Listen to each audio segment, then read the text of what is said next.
अभी next question करते हैं, आपकी स्क्रीन पर है, पढ़ लो इसको।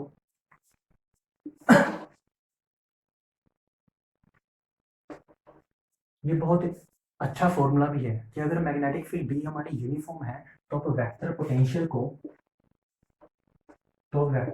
को इजीली ये लिख सकते हो, minus half R cross B. ठीक है, अगर आपका बी यूनिफॉर्म है तो। अब ये हमें चेक करना है। वैसे तो आप सीधा इस फॉर्मूले को याद रख सकते थे, इसको हम ऐसे भी लिख सकते हैं, half of B cross R. ठीक है, सेम ही चीज़ है, क्रॉस प्रोडक्ट चेंज किया है बस, यहाँ पे साइन माइनस से प्लस हो गया। लेकिन ये बहुत इंपॉर्टेंट फॉर्मूला भी है जिसे याद रखना है, लेकिन हमें इसे प्रूव भी करना है, क्योंकि इससे कुछ क्वेश्चन सोल्व होने की, मतलब सोल्व हो सकते हैं आगे कोई भी आए तो। ठीक है, तो इसलिए हम इसे प्रूव करेंगे। उसने बोला कि अगर इसे प्रूव करना है तो हमें सिर्फ दो चीज़ें चेक करनी है कि डेल डॉट ए हमारा क्या होना चाहिए, जीरो। डेल डॉट ए हमारा जीरो होना चाहिए। दूसरी चीज उसने बोली है कि डेल क्रॉस ए हमारा मैग्नेटिक फील्ड के बराबर होना चाहिए। अगर ये दोनों चीजें होती हैं तो ये फॉर्मूला ट्रू है। ठीक है, देखने में भी लग रहा है कि दोनों चीजें ट्रू होनी ही चाहिए। तो सबसे पहले मैं फर्स्ट करता हूँ सॉल्व।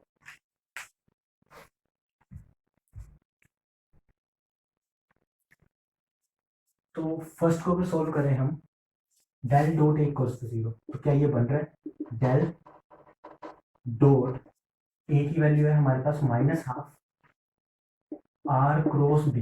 तो पहले ये देखना क्या ये जीरो बनता है। अभी मैं माइनस हाफ को भूल जाता हूँ। ठीक है, पहले हम सिर्फ इतने को सोल्व करते हैं कि ये जीरो आ गया तो एक ही बात है। तो del dot R cross B, सिर्फ इतने को सोल्व करके देखते हैं। हमने अभी पढ़ा था del dot A cross B का फॉर्मूला, उसी फॉर्मूले को याद करो, यहाँ पे अप्लाई करना है हमें। तो वो फॉर्मूला क्या था, लिख रहा हूँ यहाँ पे, del dot A cross B is equals to B dot del cross A minus A dot del cross B. यहीं पे अप्लाई करना है। ठीक है, तो इसको यहाँ पे अप्लाई कर रहा हूँ इस फॉर्मूले को। तो ये फॉर्मूला बनेगा हमारे पास, B dot del cross R minus R dot del cross B. ठीक है, अब ये आप लोगों ने खुद करना है कि डेल क्रॉस अगर मैं आर करूँ, कैसे डिटर्मिनेंट बना के देखना, आई कैप जे कैप के कैप। ठीक है, करली एक्स करली वाई, करली करली by curly x curly by curly Y curly by curly Z, फिर आर की वेक्टर की फॉर्म लिखना एक्स वाई जेड, इसे सोल्व करना, ये अपने आप जीरो बन जाएगा। ठीक है, ये जीरो हो जाएगा। डेल क्रॉस बी, अब मैंने बोला कि मैग्नेटिक फील्ड इज यूनिफॉर्म, तो डेल क्रॉस बी क्या होगा, वो भी तो जीरो ही होगा। तो इसलिए मैं बोल सकता हूँ कि ये जो पूरी टर्म है इक्वल टू जीरो आ गई। तो ये टर्म जीरो आ गई, तो मैं बोल सकता हूँ कि del dot A is equal to zero. पहली चीज प्रूव हो गई।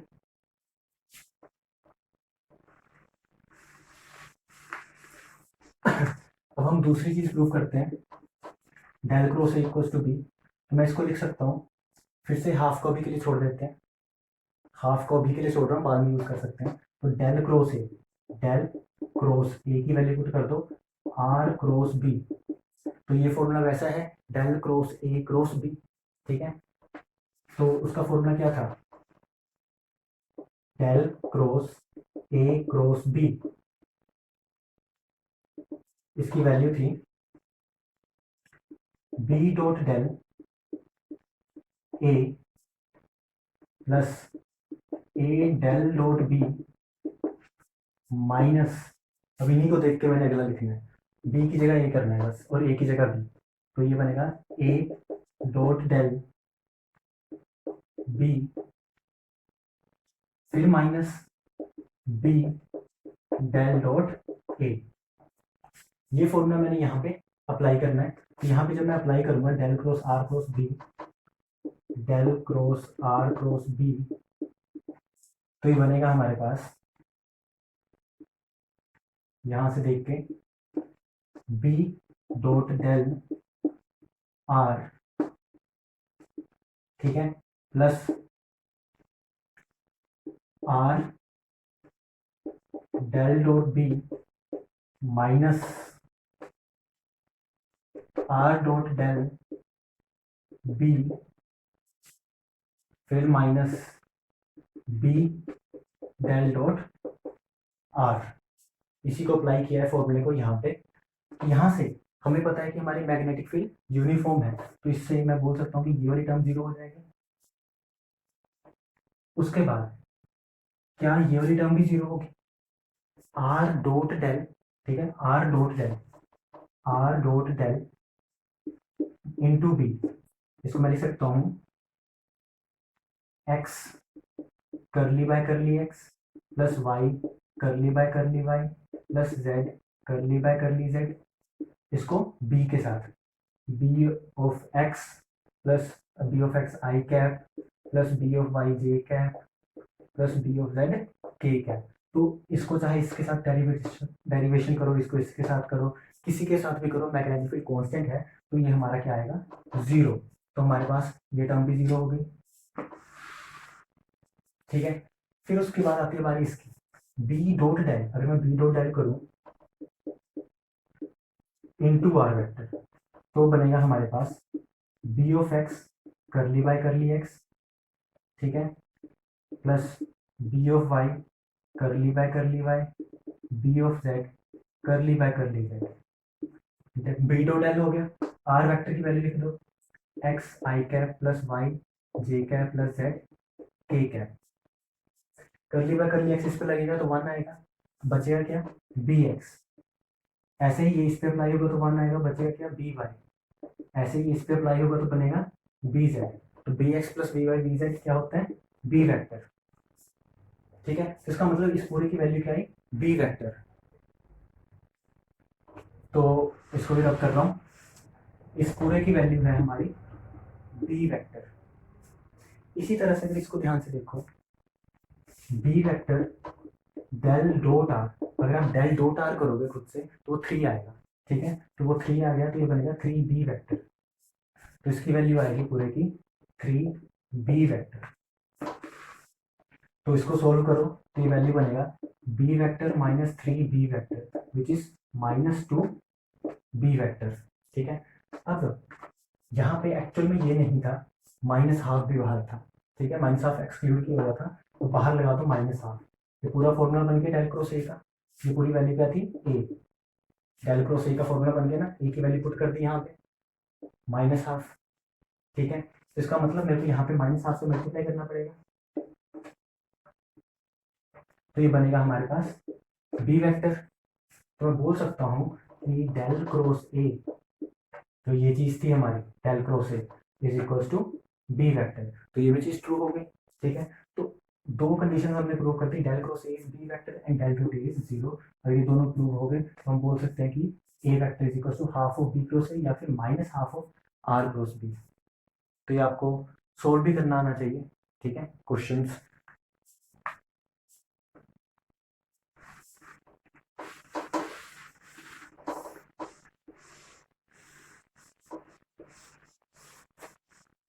अब जो नेक्स्ट क्वेश्चन है आपकी स्क्रीन पर, बहुत मतलब अलग सा क्वेश्चन है, इसको करने के काफी वेज हैं, हम एकदम सिंपल वाला करेंगे।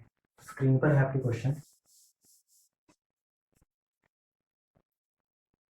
एक हमारे पास फोनोग्राफ है, फोनोग्राफ रिकॉर्ड, अगर आपने पुरानी फिल्में देखी हो उसमें होता है एक ऐसे एक बना होता है और यहाँ पे एक डिस्क होती है, तो ये ऐसे चलता है, ये डिस्क घूमती जाएगी और गाना चलता जाएगा, ठीक है। तो एक डिस्क रोटेट कर रही है विद एंगुलर वेलोसिटी ओमेगा जिसका रेडियस आर है, और उसके सरफेस पे, अगर इसे मैं डिस्क मान के चलूँ, इसके सरफेस पे हमारे पास क्या पड़ा है सरफेस चार्ज है सिग्मा। अब उसने पूछा है हमें कि इसका मैग्नेटिक मूवमेंट, ठीक है, मैग्नेटिक मूवमेंट पूछ ले, मैग्नेटिक डाइपोल मूवमेंट बोल दे, तो एम की वैल्यू पूछिए, स्मॉल एम, मैग्नेटिक मूवमेंट की वैल्यू पूछिए, ठीक है। तो उसकी वैल्यू कैसे निकालेंगे, तो कोई भी करंट, जैसे कोई करंट है सर्कल में चलता है ऐसे, तो करंट ऐसे चल रहा है तो इसका मैग्नेटिक मूवमेंट ऊपर की ओर होगा, जैसे हमने इलेक्ट्रिक मूवमेंट किया था, इलेक्ट्रिक डाइपोल मूवमेंट किया था, ऐसे ही मैग्नेटिक डाइपोल मूवमेंट होता है, ठीक है। अगर करंट इस डायरेक्शन में है तो करंट की डायरेक्शन इस डायरेक्शन में, तो मैग्नेटिक मूवमेंट ऊपर वाली डायरेक्शन में होगा, ठीक है। तो एक नाम होता है जायरोमैग्नेटिक रेशियो, जायरोमैग्नेटिक रेशियो हमेशा कांस्टेंट रहती है, कुछ ही हो जाए, ठीक है, तो जायरोमैग्नेटिक रेशियो हमेशा याद रखना है क्या होता है, M/L is equals to Q/2M। इसको बोलते हैं जायरोमैग्नेटिक रेशियो। ठीक है, जायरोमैग्नेटिक रेशियो, ये हमारा मैग्नेटिक मोमेंट है, ये हमारा एंगुलर मोमेंटम है। तो ये हमेशा कांस्टेंट रहता है। कोई भी चीज अगर हमारी ओमेगा वेलोसिटी से, ठीक है, रोटेट कर रही है, कोई भी चीज जिसपे सरफेस चार्ज पड़ा है, तो उसका हमेशा ये चीज M/L जायरोमैग्नेटिक रेशियो हमेशा कांस्टेंट रहेगा। ठीक है, तो ये पॉइंट हमेशा याद रखना है। उसका कोई मास m होगा, कोई भी चीज है, डिस्क है तो भी, ये मास वाला m है, ये मैग्नेटिक मूवमेंट है। इसको मैं म्यू लिख रहा हूँ मैग्नेटिक मूवमेंट को, जैसे स्मॉल m से डिनोट करते हैं इसको।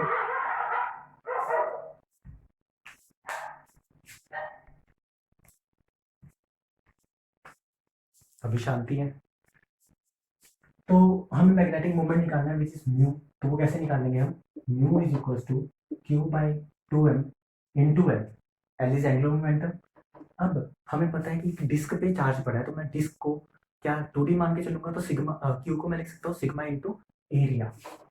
ठीक है, क्यू को मैं लिख सकता हूँ सिग्मा इंटू एरिया। अगर उसका रेडियस r है तो एरिया ऑफ द डिस्क क्या होगा, पाई r स्क्वायर, क्योंकि क्यू को लिख सकता हूँ मैं सिग्मा इंटू एरिया। एल होता है एंगुलर मोमेंटम, और एंगुलर मोमेंटम को अगर कोई चीज घूम रही है तो मैं लिख सकता हूँ moment of inertia into omega. L is equal to I omega divide by 2m, m is the mass. तो ये होगा मेरा मैग्नेटिक मूवमेंट। लेकिन मूवमेंट ऑफ इनर्शिया, अगर कोई डिस्क अपने सेंटर के अराउंड ऐसे, ये डिस्क है ऐसे घूम रही है, तो मूवमेंट ऑफ इनर्शिया क्या होता है, हाफ एम आर स्क्वायर। ठीक है, ये हम क्लासिकल में पढ़ते हैं। तो आई की वैल्यू क्या है हमारे पास, हाफ एम है हमारा mass into R square, half M R square. यहाँ सब्स्टिट्यूट कर दो तो हमारे पास जो म्यू बनेगा मैग्नेटिक मूवमेंट, वो बनेगा sigma pi R square half M R square omega by 2m। तो यहाँ से हमारे पास आंसर आएगा 2 4 हो जाएगा, और ये m से m कैंसिल, तो बनेगा sigma pi R raised power 4 omega by 4। ये होगा आपके मैग्नेटिक मोमेंट की वैल्यू। तो ये सीधा सीधा आंसर होगा। कभी कभी इसे स्मॉल m से भी नोट करते हैं। ठीक है, तो ये डिस्क के कारण हो गया। ऐसे ही आपको क्वेश्चन में वेरिएशन आ सकते हैं, एक स्फेरिकल शेल दे देंगे। ठीक है, स्फेरिकल शेल होगा,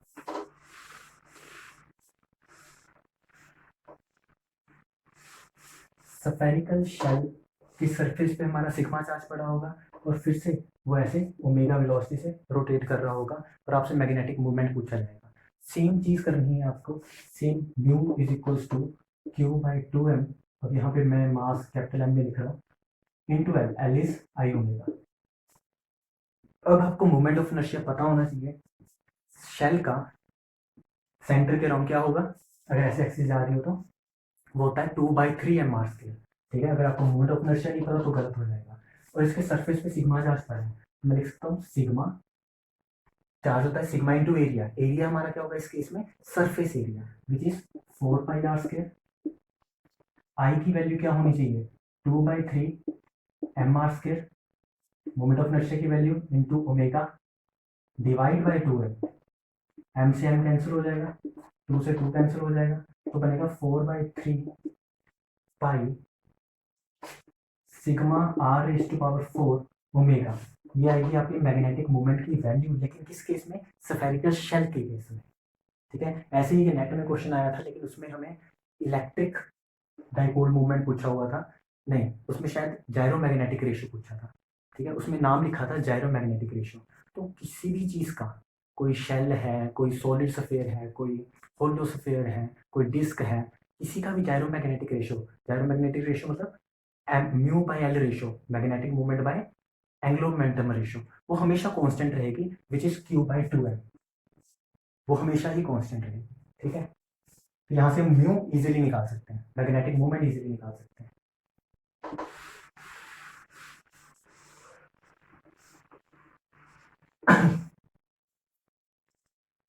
फिर एक क्वेश्चन करते हैं, ये नेट में आ चुका है क्वेश्चन।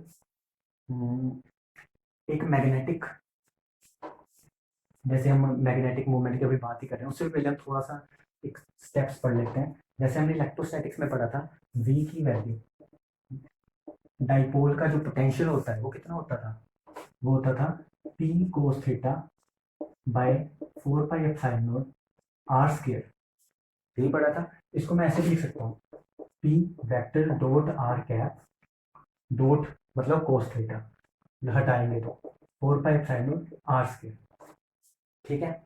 इसी तरह से मैं वेक्टर पोटेंशियल, जैसे स्केलर है ऐसे ही डाइपोल का वेक्टर पोटेंशियल सेम मेथड करना है, लेकिन यहाँ पे क्या होगा, एम साइन थीटा, एम हमारा क्या है, dipole moment, magnetic dipole moment, ठीक है। तो तो ये मैग्नेटिक मूवमेंट में आ गया, जिसे मैंने म्यू लिखा था पहले, ठीक है। तो magnetic movement M sine theta by 4, अब ये इलेक्ट्रोस्टैटिक में था 1/4 पाई, तो मैग्नेटोस्टैटिक्स में हम इसे म्यू नोट बाय 4 पाई में चेंज कर लेंगे, mu naught by 4 pi M sine theta by R square. इसी को साइन थीटा को हटाऊंगा तो मैं बना सकता हूँ mu naught by 4 pi M cross R cap by R square, ठीक है। ऐसे लिख सकता हूँ मैं इसको। इसी तरह से जैसे मैं इलेक्ट्रिक फील्ड को लिखता था, इलेक्ट्रिक फील्ड को क्या लिखते थे, तो ऐसे ही याद करने हैं फॉर्मूले सारे। इलेक्ट्रिक फील्ड को क्या लिखते थे, P upon 4 pi epsilon naught R cube 2 cos theta R cap plus sine theta theta cap. इसी तरह से मैग्नेटिक फील्ड को आप क्या लिखोगे, M mu naught by 4 pi बाहर आ जाएगा, म्यू नोट बाय 4 पाई बाहर आ जाएगा, एम बाय आर क्यूब, ठीक है। पी को एम में चेंज कर लिया, आर क्यूब ऐसे 1/4 पाई साइन को म्यू नोट बाय 4 पाई, और ये टर्म वैसे की वैसे 2 cos theta R cap plus sine theta theta cap. तो ये मैग्नेटिक फील्ड होगी, ठीक है, एक डाइपोल के कारण।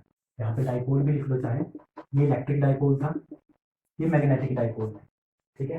ये वेक्टर पोटेंशियल है डाइपोल का, तो ये सब आपको पता होना चाहिए। दूसरी चीज, इस एम को हम क्या लिखते हैं, current into area, M into A, कभी आई ए, ठीक है, करंट इंटू एरिया, ये होता है हमारे पास magnetic moment, magnetic dipole moment, ठीक है।